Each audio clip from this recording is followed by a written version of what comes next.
अस्सलाम वालेकुम रहमतुल्लाहि व बरकातहू। जय श्री राम। राम राज सद्भावना पद यात्रा जो कि चित्रकूट से अयोध्या तक चल रही है। परिक्रमा भी पहले की है 15,000 किलोमीटर। 30 महीने में पैदल चला हूँ। भगवान श्री रामचंद्र जी का एक मंदिर बना है तो उसमें मुस्लिम भाई भी साथ हैं। ये जो तोड़ने वाले नेता हैं इनसे लोग बच के रहें, इनके बहकावे में ना आए। धर्म महकने का विषय है, बहकने का विषय नहीं है। रामलला के जो पहले दर्शन हुए थे वो 1949 में हवलदार अब्दुल बरकत को हुए थे। राम मंदिर के स्थान की खुदाई करके जिन्होंने निकाला वो के मोहम्मद साहब थे। तो 5 जजों की बेंच ने फैसला दिया, उसमें जस्टिस अब्दुल नज़ीर साहब थे। पूरी दुनिया के 800 करोड़ में से 7,500 लोगों को बुलाया गया था। उसमें एक सौभाग्यशाली नाम मेरा भी था। अंबानी साहब थे, अमिताभ बच्चन साहब थे।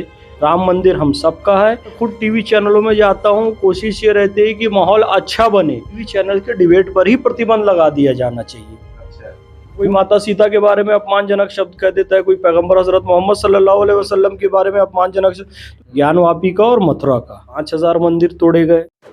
आपने देखना शुरू कर दिया है यूपी 9 न्यूज। मैं हूं आदिल अंसारी। अयोध्या में राम मंदिर प्राण प्रतिष्ठा समारोह के बाद लगातार राम भक्त देश के कोने कोने से अयोध्या पहुंचकर भगवान राम का दर्शन कर रहे हैं।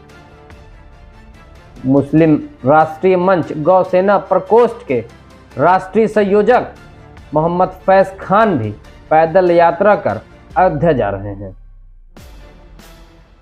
प्रयागराज के मऊआयमा ब्लॉक चौराहे पर मुस्लिम राष्ट्रीय मंच गौ सेना प्रकोष्ठ के राष्ट्रीय संयोजक मोहम्मद फैज खान का लोगों ने स्वागत किया। मोहम्मद फैज खान ने यूपी 9 न्यूज से खास बातचीत भी की है।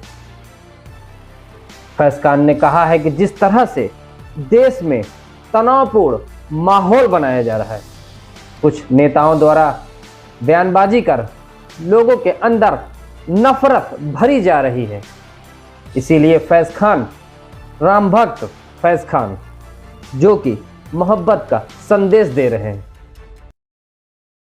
बिस्मिल्लाहिर्रहमानिर्रहीम। रब्बि इश्रह ली सदरी व यस्सिर ली अमरी वहलुल उक़दतन मिन लिसानी यफ़क़हू क़ौली। बिरादरान हिंद, अस्सलाम वालेकुम रहमतुल्लाहि व बरकातहू। जय श्री राम। मेरा नाम मोहम्मद फैज़ खान है। मैं रायपुर छत्तीसगढ़ से हूँ। मैं मुस्लिम राष्ट्रीय मंच गौ सेवा प्रकोष्ठ का राष्ट्रीय संयोजक हूँ। राम राज सद्भावना पद यात्रा जो कि चित्रकूट से अयोध्या तक चल रही है। 23 फरवरी 2024 को ये पद यात्रा चित्रकूट से प्रारंभ हुई और 6 मार्च 2024 को अयोध्या में समापन होगा। इसका 325 किलोमीटर की पद यात्रा 13 दिन में ये तय की जाएगी। अभी हम मऊआयमा पहुँचे हुए हैं। मऊआयमा में आज आप लोग यहाँ रुके हैं, तो गुरुजी के बारे में भी कुछ बताना चाहेंगे? देखिए, गुरुजी जो हैं इंदुभाल त्रिपाठी जी हमारे गुरुदेव हैं और मैंने पूरे भारत की पैदल परिक्रमा भी पहले की है 15,000 किलोमीटर। 30 महीने में पैदल चला हूँ। तब 30 महीने लगे थे। 24 जून 2017 से 3 जनवरी 2020 लेह से कन्याकुमारी और कन्याकुमारी से अमृतसर तक। तब भी गुरुदेव के पास आया था, इनका आशीर्वाद मिला था। अभी भी ये जो हम मोहब्बत की पद यात्रा निकाले हैं इसमें भी गुरुदेव का आशीर्वाद है। हमें संदेश देना चाहते हैं कि इस देश में सनातनी भाइयों का, भगवान श्री रामचंद्र जी का एक मंदिर बना है तो उसमें मुस्लिम भाई भी साथ हैं। ये जो तोड़ने वाले नेता हैं इनसे लोग बच के रहें, इनके बहकावे में ना आए। धर्म महकने का विषय है, बहकने का विषय नहीं है। तो मुस्लिम भाई भी साथ हैं और ये आज से नहीं है। मैं आपको बताऊं कि अमीर अली साहब 1857 में ये मंदिर देना चाहते थे अपने सनातनी भाइयों को, महंत रामचरण दास जी को, लेकिन अंग्रेज़ों ने उनको फांसी पर चढ़ा दिया। राम मंदिर के लिए पहले फांसी पर चढ़ने वाले अमीर अली साहब हैं 1857 में। रामलला के जो पहले दर्शन हुए थे वो 1949 में हवलदार अब्दुल बरकत को हुए थे, जो कि उस समय वहाँ पर ड्यूटी पर थे। जो राम मंदिर के स्थान की खुदाई करके जिन्होंने निकाला वो के मोहम्मद साहब थे। तो 5 जजों की बेंच ने फैसला दिया, उसमें जस्टिस अब्दुल नज़ीर साहब थे। और अभी जो राम मंदिर के शिलान्यास हुआ था 2020 में, उसमें पैदल मिट्टी लेकर माँ कौशल्या धाम से मोहम्मद फैज़ खान गया था। और 2024 में जब 22 जनवरी को प्राण प्रतिष्ठा हुई तब भी अनेक मुस्लिम गए थे। हमारे मुस्लिम राष्ट्रीय मंच के सभी सदस्य उन्होंने उसमें खुशी जाहिर की और अभी जगह जगह से पैदल चलते हुए जा रहे हैं। लगभग 50 स्थानों से मुस्लिम पैदल, मोटरसाइकिल में, साइकिल में, बसों से, ट्रेन से, कारों से पहुंचेंगे। इसी क्रम में हम चित्रकूट से अयोध्या पैदल जा रहे हैं। इसमें हमारे मौलाना राव मुशर्रफ साहब भी हैं देवबंद से, वो भी हमारे साथ में। पुनः कह रहा हूँ, तोड़ने वाली ताकतें बहुत सारी है, लेकिन इस देश का आम मुसलमान अपने सनातनी भाइयों की खुशी में साथ है, क्योंकि ये कि लीगल फैसला है, एक अच्छा फैसला है, तो हम सब इसमें साथ हैं। राम मंदिर की जब प्राण प्रतिष्ठा हुई थी तो कुछ मुख्य अतिथियों को बुलाया गया था, जानते हैं आपका भी नाम उसमें था। पूरी दुनिया में 800 करोड़ की आबादी है, पूरी दुनिया के 800 करोड़ में से 7,500 लोगों को बुलाया गया था, उसमें एक सौभाग्यशाली नाम मेरा भी था, तो मैं भी वहाँ पर गया था। वहाँ पर मुकेश अंबानी साहब थे, अमिताभ बच्चन साहब थे, वहाँ पर छत्तीसगढ़ में कचरा बीनने वाली एक माई भी थी, झाड़ू लगाने वाले लोग भी थे, यानी कि अंबानी से लेकर एक झाड़ू लगाने वाला भाई और माई तक वहाँ पर आमंत्रित थे। और सबसे सुंदर बात ये थी कि जब दर्शन के लिए लाइन लगी 7,500 लोगों की, तो सबको बराबर लाइन में खड़ा किया गया। अंबानी जी पहले दर्शन करेंगे, कोई झाड़ू लगाने वाली माता बाद में करेगी, ऐसा बिल्कुल भी नहीं था। जो जिस लाइन में लगा सब धक्का मुक्की करते हुए, जैसे मंदिर में दर्शन के लिए जाते हैं, सब एक लाइन में गए। जो प्लास्टिक की कुर्सी सफ़ेद रंग की, मुकेश अंबानी, अनिल अंबानी और उनका परिवार बैठा था, उसी में एक सामान्य व्यक्ति भी बैठा हुआ था, किसी के लिए कोई विशेष चेयर नहीं लगी थी।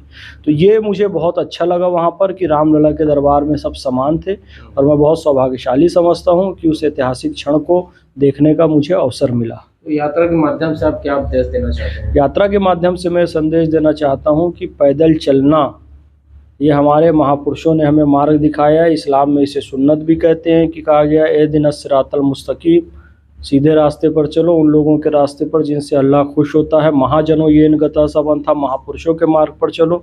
तो महापुरुषों का मार्ग क्या है? पैदल चलकर लोगों के बीच में जाना, प्रेम का संदेश देना। गौतम बुद्ध, भगवान महावीर, आदि शंकराचार्य, महात्मा गांधी। इस्लामी परंपरा में देखे पैगंबर हज़रत मोहम्मद सल्लल्लाहु अलैहि वसल्लम, सिख परंपरा में देखे गुरु नानक देव, ये सब पैदल चलते रहे।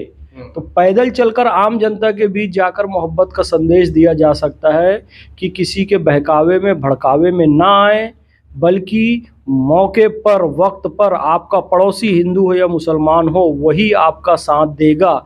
इसलिए टीवी चैनल देखकर और उनकी डिबेट सुनकर और कौन नेता क्या कहता है उसकी बात सुनकर आपस में दरार नहीं डालिए। राम मंदिर हम सबका है। हम आज मज़हब से, इबादत से भले अलग अलग हैं, लेकिन पूर्वजों से हम सब एक हैं। अच्छा, अभी इनका सरनेम है राव, मुसलमानों के सरनेम क्या होते हैं? राव होते हैं, चौधरी होते हैं, त्यागी होते हैं, भाटी होते हैं, पटेल होते हैं, इसका क्या, राणा होते हैं। इसका क्या मतलब है कि इसमें कोई सऊदी अरब से नहीं आया है, हम सब के पूर्वज एक ही हैं, हम यहीं के हैं, तो हमको मोहब्बत से रहना चाहिए। मोहब्बत से रहना चाहिए।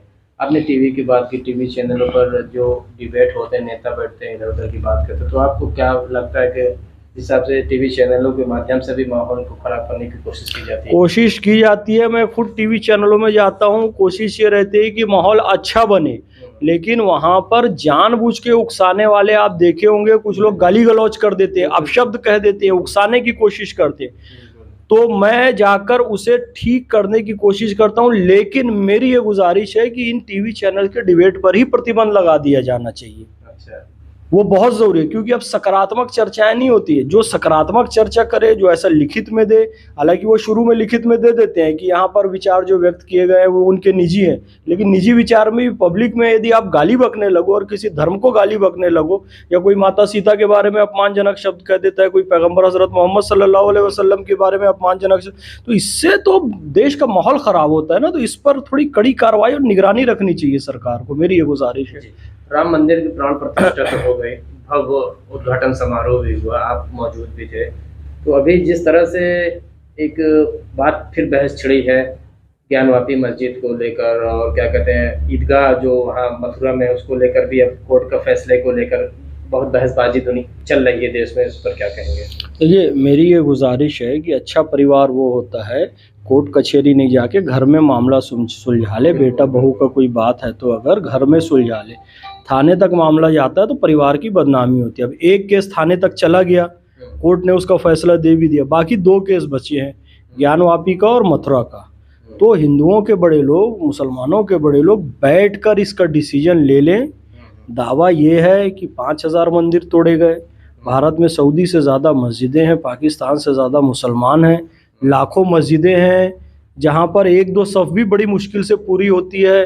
वहाँ मुसलमान जाकर नमाज पढ़ें, यहाँ अपना बड़ा दिल दिखाते हुए बैठकर प्यार मोहब्बत से, क्योंकि वहाँ दिख भी रहा है पश्चिमी दीवार जो है वो मंदिर की है और नंदी का मुख भी वो मस्जिद की तरफ है। तो एक बड़ा दिल करते हुए एक मुसलमानों को यहाँ पर सामने आना चाहिए, मेरी तो ये गुजारिश है। और इनके साथ में है जा रहे हैं अयोध्या, क्या कहना चाहेंगे? देखिए, हम बहुत फख्र महसूस कर रहे हैं, फैज भाई के साथ चल रहे हैं अयोध्या के लिए।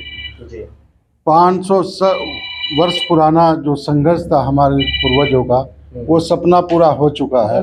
तो हमें तो बहुत खुशी महसूस हो रही है और वहाँ जाएंगे, रामलला जी के दर्शन करेंगे और दुआ करेंगे कि देश में अमन शांति भाईचारा कायम रहे। बस यही कहना चाहता हूँ कि अल्लाह ताला इनके ज़रिए देश में अमन शांति रहे, बस। अमन शांति कायम हाँ, रहे। बस ज़रूरी है, इसलिए बहुत ज़रूरी है अभी बहुत अमन ज़रूरी शांति की बहुत ज़रूरत है। गुरुजी, अब आपसे पूछना चाहता हूँ, जिस तरह से मौलाना साहब और ये साहब फैज साहब चित्रकूट से पैदल यात्रा करते हुए आज महुआइमा पहुँचे हैं, कल फिर अयोध्या के लिए रवाना हो जाएंगे। ये कीमती पल है, जिस तरह से इनका उद्देश्य है कि लोग जुड़े हैं देश में, जो माहौल ख़राब करने की कोशिश की जा रही, माहौल ख़राब ना हो, लोग एक साथ मिलजुल कर रहे हैं। तो आपने इनका स्वागत किया और यहाँ पर रुके, क्या कहना चाहेंगे? ये मेरे छोटे भाई हैं और मेरे इनके ताल्लुकात 1917 से हैं, जबकि ये पूरे राष्ट्रीय स्तर पर पदयात्रा कर रहे थे और इनके विचार से मैं बड़ा प्रभावित हुआ। और उसके बाद आज कल जब मैंने सुना कि आ रहे हैं, मैंने उनको टेलीफोन किया कि आपका हम इस्तेमाल करेंगे महुआइमा में, और आज हरिसेनगंज जा करके हम लोगों ने इनका स्वागत किया। ब्लॉक बाज़ार में भी काफ़ी लोग वहाँ इकट्ठे थे। उसके बाद से यहाँ भी देलूपुर से लोग आए थे। कल यहाँ इनको हम देलूपुर तक ले जा करके वहाँ इनकी विदाई करेंगे आगे बढ़ने के लिए, और वहाँ से लोग शामिल होंगे इनके साथ।